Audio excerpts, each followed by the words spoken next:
জীবনেরই অবিচ্ছেদ্য অঙ্গ। যত নবী রাসূল পৃথিবীতে এসেছেন এবং আল্লাহর যত প্রিয় বান্দাগত হয়েছেন, তাদের প্রত্যেকেরই জীবনে কম বেশি দুশ্চিন্তা এসেছে। তারা তাদের সেই কঠিন সময়গুলোতে আল্লাহ রাব্বুল আলামিনের কাছে সাহায্য প্রার্থনা এবং আশ্রয় প্রার্থনা করার মাধ্যমে নিজেদেরকে এতটাই নিরাপদে রেখেছেন, এতটাই ভালো রেখেছেন, এতটাই স্বাভাবিক রেখেছেন যে কোনো বিপদ, কোনো মুসিবত, কোনো পেরেশানি, কোনো ডিপ্রেশন তাদেরকে ভেঙে ফেলতে পারেনি। বরং বিপদেও তারা হেসেছেন এবং স্থির থেকেছেন মানসিকভাবে।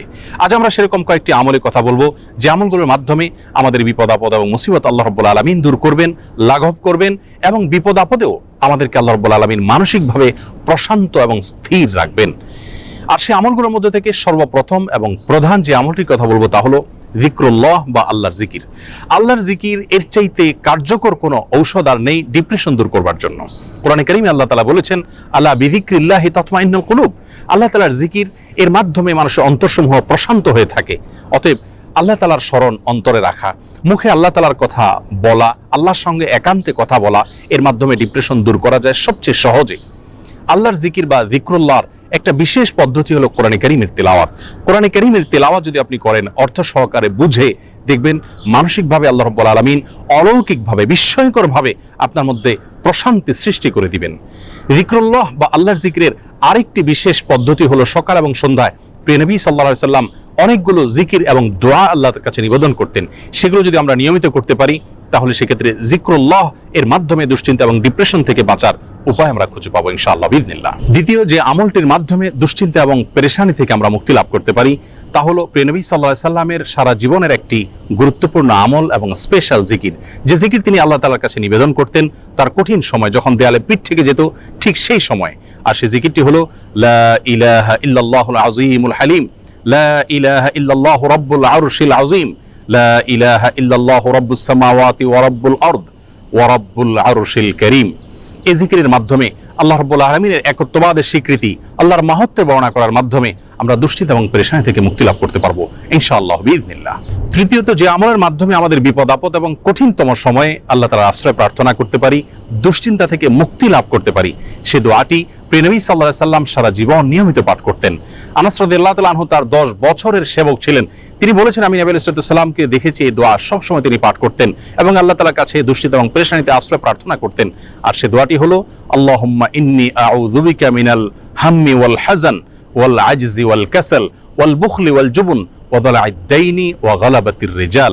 দোয়াটির অর্থ হলো আল্লাহুম্মা ইন্নী আউযু বিকা মিনাল হাম্মি ওয়াল হাযান, আল্লাহ আপনার কাছে আমি আশ্রয় প্রার্থনা করি, মুক্তি চাই পেরেশানি, দুশ্চিন্তা এবং ডিপ্রেশন থেকে, এবং ওয়াল আজজি ওয়াল কাসাল, অক্ষমতা এবং অলসতা থেকে এবং কৃপণতা থেকে, ভীরুতা থেকে আপনার কাছে আমি আশ্রয় প্রার্থনা করি, ঋণের যে চাপ প্রেশার আছে সেটি থেকে, এবং মানুষ আমার উপরে যেন চড়াও না হয় সে বিষয়ে আপনার আশ্রয় প্রার্থনা করি। চতুর্থত যে আমলের মাধ্যমে আমরা দুশ্চিন্তা, পেরেশানি এবং জীবনের কঠিন সময় আল্লাহ রাব্বুল আলামিনের স্পেশাল সাহায্য পেতে পারি তা হলো সালাত। সালাত হলো আল্লাহর সঙ্গে সংযোগ স্থাপনের সবচাইতে সহজ মাধ্যম। প্রিয় নবী সাল্লাল্লাহু আলাইহি সাল্লাম বলেছেন, সহিহ মুসলিমে বর্ণিত হয়েছে, আকরাবু মা ইয়াকুনুল আবদু মির রাব্বিহি ওয়া হুয়া সাজিদ, বান্দা যখন সিজদায় চলে যায় তখন আল্লাহর সবচাইতে নিকটতম অবস্থানে সে চলে যায়, আল্লাহর সবচেয়ে কাছাকাছি যেতে পারে। এজন্য প্রিয় নবী সাল্লাল্লাহু আলাইহি সাল্লামের সারা জীবনের অভ্যাস ছিল, সূরা আবু দাউদে বর্ণিত হয়েছে, কানা ইযা হাযাবাহু আমরুন ফাযাআ ইলা সালাহ। প্রিয় নবী সাল্লাল্লাহু আলাইহি সাল্লামের জীবনে যখনই কোনো সমস্যা দেখা দিত তিনি সালাত আরম্ভ করতেন। এজন্য দুশ্চিন্তা থেকে মুক্তির জন্য সালাত এটি অতুলনীয় আমল, এর সঙ্গে অন্য কোনোটির কোনো তুলনা চলে না। আমরা যখনই কোনো বিপদ দেখা দিবে, কোনো পেরেশানিতে আমরা ভেঙে পড়ার উপক্রম হব, তখনই সাথে সাথে ওযু করে আমরা যদি নিষিদ্ধ সময় না হয় 2 রাকাত সালাতে দাঁড়িয়ে যাব, দীর্ঘ কেরাতে, দীর্ঘ রুকুতে, দীর্ঘ সেজদায় ধীর স্থিরতার সাথে 2 রাকাত সালাত আদায় করে আল্লাহর কাছে হাত তুলে আমরা চোখের পানি ফেলে দিব। সালাতের মধ্যে দুশ্চিন্তা এবং বিপদ থেকে মুক্তি লাভের জন্য যে সালাতটি সবচেয়ে বেশি কার্যকর এবং আমার জীবনে বারবার আমি পরীক্ষা করে দেখেছি যে এর মাধ্যমে আল্লাহ রাব্বুল আলামিন অলৌকিকভাবে, বিস্ময়করভাবে দুশ্চিন্তা থেকে মুক্তি দান করে থাকেন, তা হলো তাহাজ্জুদের সালাহ। ভোর রাতে যখন আপনি সবাই ঘুমিয়ে থাকবে তখন উঠে 2 রাকাত সালাতে দাঁড়িয়ে যাবেন ওযু করে এবং দীর্ঘ সময় নিয়ে ধীরস্থিরতার সাথে কায়মন বাক্যে আল্লাহ তাআলার কাছে সালাত নিবেদন করবেন। সালাতের পরে যখন দুহাত তুলে আপনি প্রার্থনা করবেন, জর্জর করে চোখের পানি আপনার চলে আসবে, আল্লাহর সঙ্গে একান্তে কথা বলবেন, আপনি নির্ভর ফিল করবেন, দুশ্চিন্তা থেকে মুক্তি লাভ করবেন ইনশাআল্লাহ বিইذনিল্লাহ। অতএব দুশ্চিন্তা থেকে মুক্তি লাভের জন্য এই সালাতের আমলটিকে সবচেয়ে বেশি গুরুত্বের সাথে আমাদের করার চেষ্টা করতে হবে।